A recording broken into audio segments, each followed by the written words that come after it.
Depuis la loi du 11 janvier 2005 sur l'égalité des droits et des chances, les écoles scolarisent de plus en plus d'élèves à besoins éducatifs particuliers.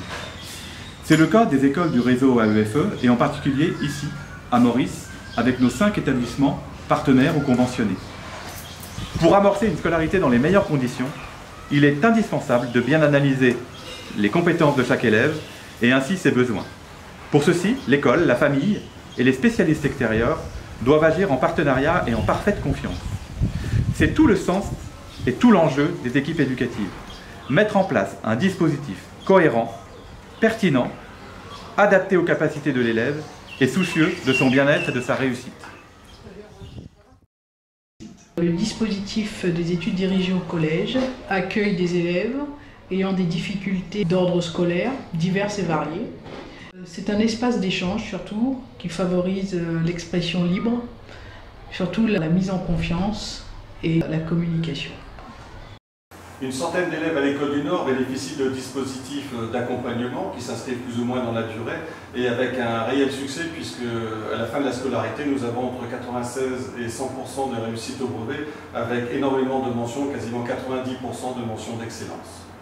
Le travail de l'infirmière scolaire dans le cadre de l'école inclusive, c'est de permettre à tout enfant d'être scolarisé, peu importe ses problèmes de santé, ses éventuelles maladies. Avec mes collègues en fait, du pôle médical, donc le médecin scolaire qui est présent 1 jour et demi par semaine et la psychologue scolaire, détecter en fait les éventuelles difficultés des élèves qui pourraient impacter sur leur apprentissage. Donc là on parle de troubles du langage, de troubles psychomoteurs ou d'autres troubles psychologiques.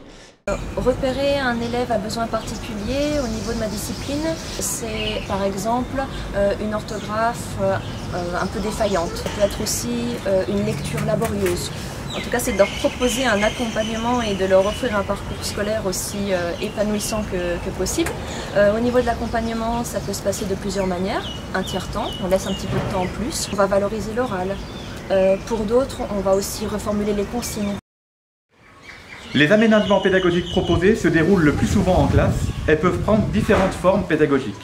Le PAI, le projet d'accueil individualisé, le PPRE, le projet personnalisé de réussite éducative, le PAP, le plan d'accueil personnalisé, et le PPS, le projet personnel de scolarisation. Ce dernier peut proposer la présence d'un accompagnant sur toute ou partie du temps scolaire à la charge des parents. La pathologie que je rencontre le plus ici à l'école du Nord est certainement tous les troubles du langage écrit qui s'apparentent à une dyslexie. Donc ce trouble apparaît généralement entre 7 et 9 ans et à partir de là, nous alors on démarre un suivi à l'extérieur de l'école ou alors à l'intérieur de l'école. Quand on arrive tous les deux dans la classe, on arrive vraiment comme un binôme. Il est vraiment seul pendant la récréation, il s'est fait des amis, il a un rythme de vie qui lui convient et il a trouvé sa place dans l'école. Elle m'apporte du bonheur. Si par exemple j'aurais pas de AVS, tout ça, de orthophoniste, et ben je saurais pas du tout lire. Une école inclusive, c'est une école qui ouvre ses portes aux élèves à besoins éducatifs particuliers et qui mobilise, en relation étroite avec la famille, toute son énergie pour permettre à l'élève d'être accueilli en milieu ordinaire. Je me sens soutenue vis-à-vis des difficultés de mon enfant.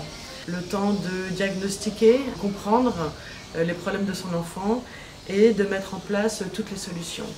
L'AVS lui apporte un soutien indispensable pour l'aider à lire, à écrire, à relire les consignes, à rédiger ses réponses, à se sentir bien dans sa peau, bien dans sa classe. Et nous constatons tous les progrès phénoménaux que mon fils peut faire grâce à son AVS Franck et grâce à toute l'équipe éducative. Merci beaucoup.